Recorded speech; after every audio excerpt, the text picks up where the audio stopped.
मोठ्या प्रमाणात बांगलादेशी लोक इथे आता अनधिकृत फेरीचे धंदे करायला लागले आहेत।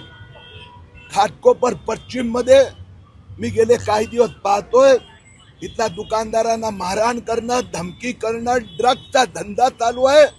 आणि म्हणून आज ही ते पाहणी विजिट महापालिका पोलीस अधिकाऱ्यांसोबत मला जे कळलंय की मुंबईच्या सगळ्या रेल्वे स्टेशनच्या आसपास हे मुंब्राहून बांगलादेशी येतात, तिथे ते राहतात।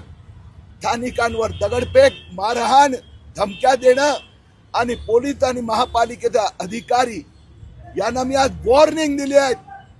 हा सगळा परिसर साफ झाला पाहिजे, एक पण बांगलादेशी दिसता कामा नये। आणि कोणी धमक्या दिला तर त्या सगळ्यांवर काय कारवाई होऊ शकते हे मुख्यमंत्री देवेंद्र फडणवीस यांना नागपूरच्या दंगेखोरांवर कारवाई करून दाखवून दिलाय। मुंबईमध्ये हा मोठा प्रश्न आता उभा राहतोय, ठिकठिकाणी रेल्वे स्टेशन काबीज केले जातात, त्याचा पाहताय सगळ्याकडे मी पाहिलाय।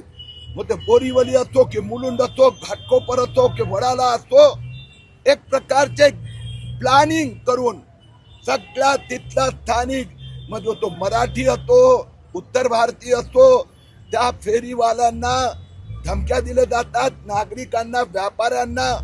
आणि आता तर फेरीवाले ड्रग्सचा पण धंदा करायला लागले आहेत। याच्या विरोधात आजपासून आम्ही मोहीम सुरू केली आहे।